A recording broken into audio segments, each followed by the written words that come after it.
June 20 marks the day Iran's Islamic Revolutionary Guards Corps shot down an intruding American spy drone over the coastal province of Hormozgan. At that time, Iran rejected Washington's claim that the drone was flying in international airspace. The downing of the aircraft sent a clear message to Washington that Iran is serious about its deterrence.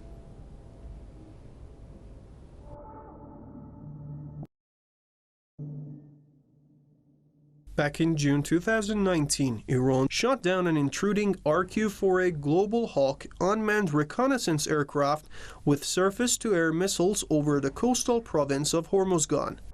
The high-tech spy drone belonged to the United States and had a price tag of over $120 million.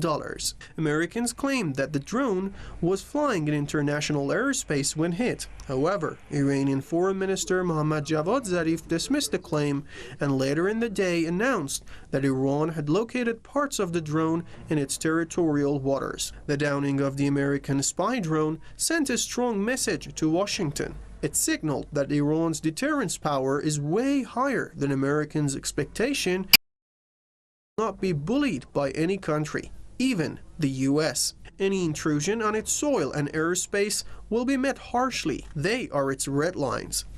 The incident was not the first time a US military spy drone was seized or shot down by Iran's air defense forces. There were several similar instances in the previous years.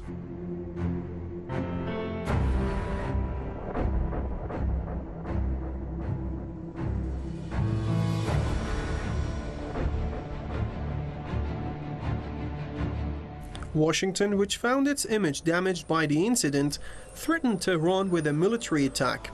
However, knowing Iran's defensive capabilities, the US refrained from an armed confrontation. Coincidentally, Iran after that. The US also imposed fresh anti-Iran sanctions against Tehran's move. Iran has always said that its military power is solely for defensive purposes and does not pose any threat to other countries. Nevertheless, Iran says it will not leave any act of aggression against its territory unanswered. Well, my take on this was that the Americans were trying to provoke the Iranians into an intemperate, overly aggressive response. The Americans are trying to push the Iranians into a corner and force them to retaliate against an American provocation that would guarantee the United States would be able to say, see, look what the Iranians have done to us with horse, foot, and guns, and teach them a lesson and end their aggressive ways. So I think that by making a temperate response, knocking down the drone, and then sitting back and waiting for the American reaction was an excellent example of a very cool, calculated response by the Iranian government. They would not be bullied, and they would not let themselves be pushed into a corner and making a mistake.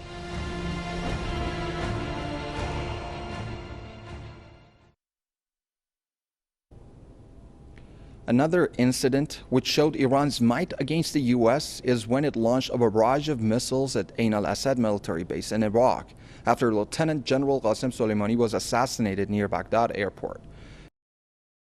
Of the U.S. military's invincibility has come under question. That could be part of the reason why it has decided to withdraw hundreds of troops, aircraft, and anti-missile batteries from West Asia.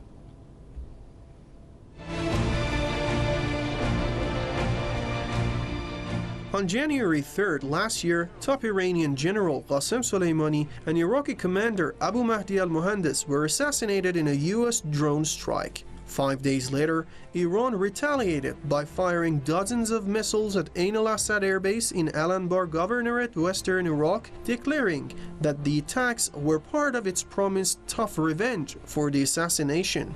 It also sent a message to Israel not to continue threatening Iran militarily. According to Pentagon, 100 American soldiers suffered traumatic brain injuries as a result of the missile strike against Ain al-Assad. Since then, US bases in Iraq have come under increasing rocket and drone attacks amid rising tensions over the continued American military presence in the Arab country. Also, Washington has started to withdraw its anti-missile batteries from countries including Iraq, Kuwait, Jordan, and Saudi Arabia. The move reflects recent changes on the ground in the West Asia region. But as I was told, the Americans simply think that they can get away with it. So the Iranian response in Iraq after the murder of Lieutenant General Soleimani and the deputy director of the Popular Mobilization Units in Iraq, a very temperate response. The Iranians told the Americans through the Iraqis that a response is coming, that rockets will be fired, and you better run for the hills. So I think that the Iranians have again proved that they will not be bullied, they will not be provoked, and it's the Americans who are the danger, the Americans who are constantly seeking an attempt to start a war against Iran. The presence of U.S. forces in the West Asia region has increased instability. This is most notably seen in Iraq, then in Syria and Afghanistan. Yemen could be on that list too. After spending trillions of dollars in West Asia, the U.S. has nothing to show for it, something the former U.S. President Donald Trump to.